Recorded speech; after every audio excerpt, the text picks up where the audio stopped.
Phone call తో మీ బంగారాన్ని విడిపించి ప్రెజెంట్ మార్కెట్ రేట్ కే కొని బ్యాలెన్స్ అమౌంట్ ని క్యాష్ గా లేకపోతే సమానమైన బంగారాన్ని మీకిస్తుంది అక్షయ గోల్డ్ హబ్. ఆర్టిఫిషియల్ ఇంటెలిజెన్స్ 2026లో లక్షలాది కొత్త ఉద్యోగాలను సృష్టించే అవకాశం ఉంది. వచ్చే 5 ఏళ్లలో ఆ సంఖ్య కొన్ని కోట్లు ఉండవచ్చని అంచనా. అదే టైంలో ఉన్న ఉద్యోగాలకు ముప్పుగాను మారే ఛాన్స్ ఉంది. ఉద్యోగాల్ని కాపాడుకోవాలన్నా, కొత్త ఉపాధి అవకాశాలను ఒడిసి పట్టాలన్నా ఏం చేయాలి? టెక్ నిపుణుల సూచన ఏంటి? ఆర్టిఫిషియల్ ఇంటెలిజెన్స్ ఏఐ అనగానే ఉద్యోగాలు పోతాయి అనేవాళ్లే అధికం. ఏఐతో ఉద్యోగాలు పోవడమేనా, రావడం ఉండదా అంటే ఎందుకు లేదు అని ప్రశ్నిస్తున్నారు టెక్ నిపుణులు. 2030 నాటికి 170 మిలియన్లు అంటే 17 కోట్ల కొత్త ఉద్యోగాలను ఏఐ సృష్టిస్తుందని అంచనా వేస్తున్నారు. ఆ ఉద్యోగాలు కొట్టాలంటే కొత్త నైపుణ్యాలు నేర్చుకోవడం తప్పనిసరి. భవిష్యత్తులో చాలా ఉద్యోగాలు ఏఐ పైనే ఆధారపడి ఉంటాయి. అంటే ఉన్న ఉద్యోగాన్ని కాపాడుకోవడానికి కొత్త టెక్నాలజీపై పట్టు సాధించక తప్పదు. అంటే ప్రతి ఒక్కరూ ఏఐతో కలిసి ప్రయాణం చేయడానికి సిద్ధం కావాలి. అప్పుడే మనుగడ సాధ్యమయ్యే అవకాశం ఉంటుంది.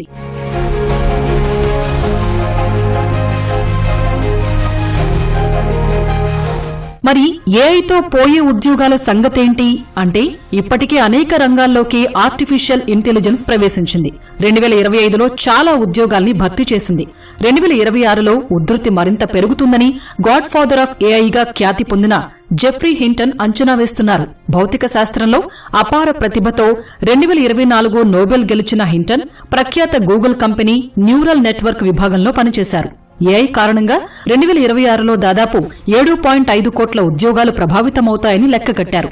అనువాదకులు, చరిత్రకారులు, సేల్స్ రిప్రజెంటేటివ్స్, రచయితలు, కస్టమర్ సర్వీస్ రిప్రజెంటేటివ్స్, జర్నలిస్టులు, డేటా సైంటిస్టులు, వెబ్ డెవలపర్లు, మార్కెట్ రీసెర్చ్ అనలిస్టు ఉద్యోగాలకు ఎక్కువ ముప్పు ఉంటుందని హెచ్చరించారు. ఆరోగ్య, విద్యారంగాల అభివృద్ధికి ఏఐ ఉపయోగపడుతుందని జెఫ్రీ హింటన్ అంచనా వేశారు.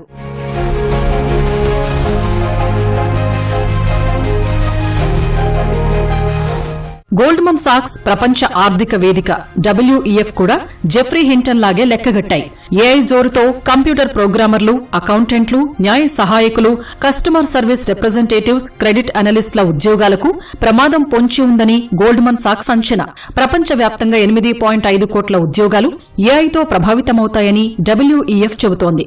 ఇప్పటికే సీఈఓలుగా పనిచేస్తున్న 46% మందికి ఆర్టిఫిషియల్ ఇంటెలిజెన్స్ పై శిక్షణ అవసరమని మరికొందరు నిపుణులు అంటున్నారు. ఏఐతో పోటీ పడటం లేదా ప్రతికూల అభిప్రాయంతో ఉండటం కంటే కలిసి పనిచేయటం అలవాటు చేసుకోవాలని సూచిస్తున్నారు. అప్పుడే పనితీరు మెరుగవుతుందని, మన ఉద్యోగాలు సురక్షితంగా ఉంటాయని స్పష్టం చేస్తున్నారు.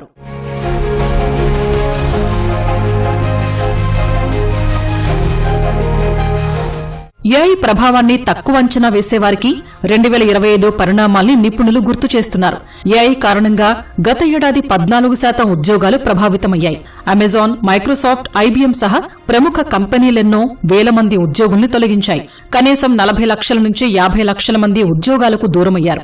ఒక్క అమెరికాలోని 19 లక్షల మంది ఉపాధి పోగొట్టుకున్నారు.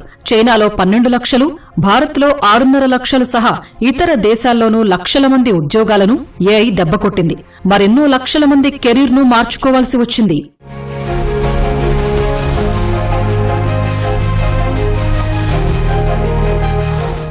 ఏఐ రాకతో ఉద్యోగాలు ఎందుకు పోయాయి అంటే కృత్రిమ మేధస్సు వేగమే కారణమని జెఫ్రీ హింటన్ సహా మరెందరో నిపుణులు చెబుతున్న మాట. చాలా వరకు కాల్ సెంటర్ ఉద్యోగాలు ఏఐతో నిండిపోయిన విషయాన్ని గుర్తు చేస్తున్నారు. ఇతర ఉద్యోగాలను భర్తీ చేసే శక్తి ఏఐకి ఉందని అంటున్నారు. మనుషులు ఒక షిఫ్ట్ మొత్తం చేసే పని అంతకంటే 40 నిమిషాల నుంచి గంట తక్కువ టైంలోనే ఏఐ పూర్తి చేస్తోందని చెబుతున్నారు.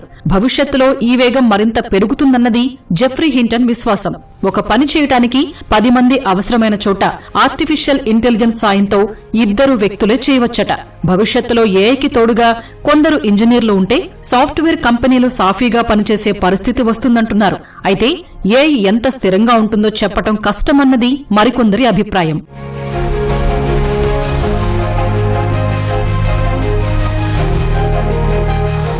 అమెరికాకు చెందిన ప్రఖ్యాత Massachusetts institute of technology MIT లెక్కల ప్రకారం కొన్ని రకాల AI ప్రాజెక్టుల్లో 95% విఫలమవుతున్నట్లు వెల్లడైంది.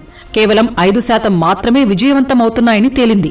మరికొన్ని రంగాల్లో 75 నుంచి 80% విఫలమైతే ఇంకొన్ని ప్రాజెక్టుల్లో 50% ఫెయిల్ అయినట్లు నిర్ధారించింది.